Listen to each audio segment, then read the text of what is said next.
बगलामुखी। जय श्री महाकाल। क्या भगवान शिव को गुरु मानकर माता बगलामुखी की साधना कोई भी साधक कर सकता है? यदि आपको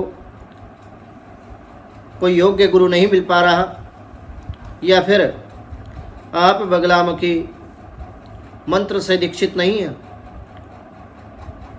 तो क्या आप माता श्री पीताम्बरा की साधना भगवान शिव को गुरु मानकर कर सकते हैं? भक्तों, आज मैं आप सभी भक्तों के लिए माता श्री पीताम्बरा बगलामुखी की साधना क्या आप बिना गुरु के कर सकते हैं, और ये करना कहाँ तक आपके लिए उचित रहेगा, इसका आपके जीवन में क्या प्रभाव रहने वाला है, संपूर्ण जानकारी आपको मेरे द्वारा एपिसोड के माध्यम से प्राप्त होगी। यदि मेरे द्वारा दी गई जानकारी आपको अच्छी लगी तो माँ बगलामुखी के यूट्यूब चैनल को सब्सक्राइब अवश्य कर लें और इस वीडियो को अधिक से अधिक संख्या में शेयर अवश्य करें। नमस्तुभ्यं जगद्धात्री भक्तानां हितकारिणी जगत भेदी विनाशनी सर्वमंगल मूर्ते। श्री पीताम्बराय नमः। भगवान शिव को गुरु मानकर बगलामुखी साधना करने के पीछे गहरा तांत्रिक और आध्यात्मिक आधार है। शिव को हमारे तंत्र शास्त्र में आदि गुरु और महायोगी कहा जाता है और उनका आशीर्वाद साधना में महत्वपूर्ण ऊर्जा और मार्गदर्शन प्रदान करता है। माता श्री पीताम्बरा देवी की साधना विशेष रूप से संकटों, शत्रुओं से सुरक्षा, विवादों से विजय प्राप्ति हेतु और अन्य ग्रह आदि बाधा से मुक्ति के लिए माता श्री पीताम्बरा बगलामुखी की साधना की जाती है। शिव की गुरुता इस साधना में एक उच्च शक्ति और सिद्धि प्राप्त करने का मार्ग प्रशस्त करती है। इस एपिसोड के माध्यम से मैं आप सभी भक्तों के लिए यहाँ कुछ प्रमुख बिंदु जो हमने अपने जीवन में अध्ययन किए, गुरुजनों के माध्यम से, गुरुजनों की सेवा में रह करके हमने सीखे और भगवान गुरुदेव के आशीर्वाद से अपने जीवन में जिन बातों को हमने उतारा, जो आपको इस साधना में ध्यान रखने चाहिए, और इन बातों को ध्यान रखने से आपके जीवन में आपकी बहुत सारी जो कन्फ्यूजन है, समस्याएं हैं, और साधना में सरलता इन नियमों के द्वारा आप ला सकते हैं। तो यदि पहले नंबर की मैं बात करूं तो गुरु तत्व की महत्ता। किसी भी साधना के लिए गुरु का होना अत्यधिक आवश्यक है, क्योंकि गुरु की कृपा के बिना, गुरु के आशीर्वाद के बिना और गुरु भक्ति के बिना, गुरु के द्वारा शक्तिपात के बिना किसी भी साधना में आप सफलता प्राप्त नहीं कर सकते।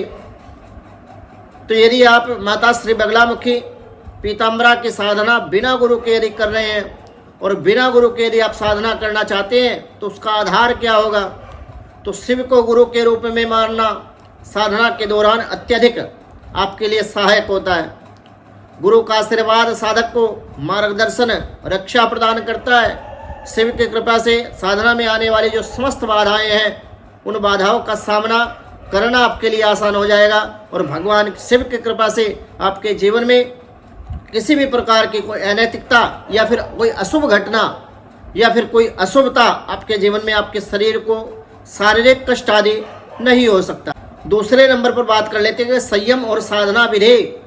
माता श्री बगलामुखी की साधना में सफलता पूर्वक इस साधना को करने के लिए संयम और नियमों का पालन आवश्यक है। वैसे तो किसी भी साधना के लिए आचार, विचार, व्यवहार और नियम और संयम से ही उस साधना को सफलतापूर्वक पूर्ण किया जा सकता है, परंतु विशेष रूप से माता श्री बगलामुखी की जो साधना है, इसमें संयम और नियम का पालन आवश्यक है। शिव का ध्यान और उनके मंत्रों के जाप साधना के दौरान मानसिक शांति प्रदान करेगा, जिससे साधना में ध्यान केंद्रित होगा, एकाग्रचित होकर के आप ध्यान लगा सकते हैं और ये आपके लिए आसान होगा।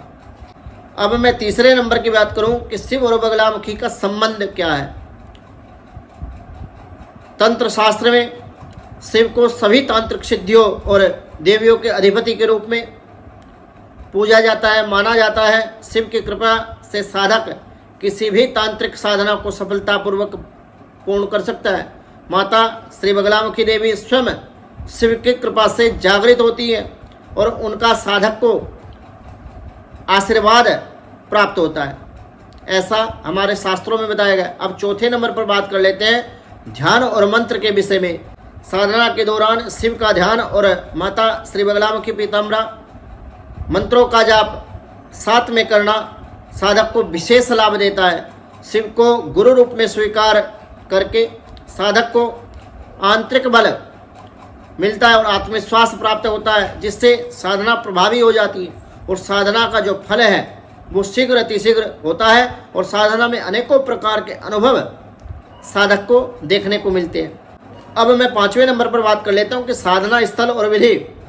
साधना के लिए शांति और एक पवित्र स्थान का ही आपको चयन करना चाहिए, जहाँ पे कोई शोर शराबा ना हो, कोई आपको डिस्टर्ब ना करे, ऐसी जगह का आप चयन करें।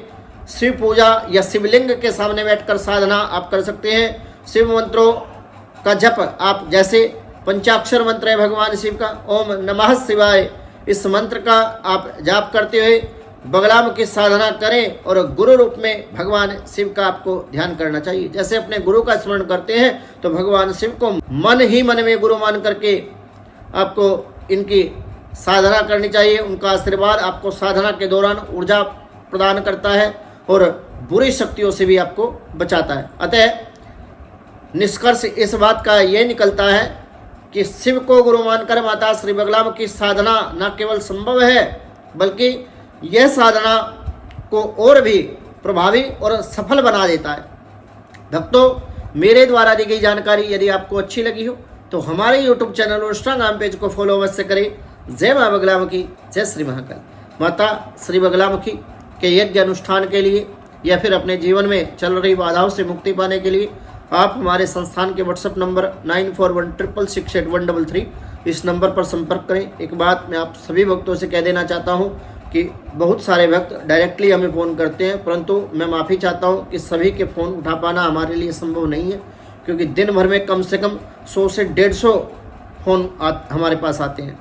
तो सबसे पहले आप व्हाट्सएप पर संपर्क करें। जैसे ही हमें समय मिलेगा, समय मिलते ही हम आपको प्रत्युत्तर देंगे और आपको बात करने का समय भी बताएंगे। जानकारी अच्छी लगी हो तो YouTube चैनल को सब्सक्राइब अवश्य करें और इस वीडियो को अधिक से अधिक संख्या में शेयर करना ना भूलें।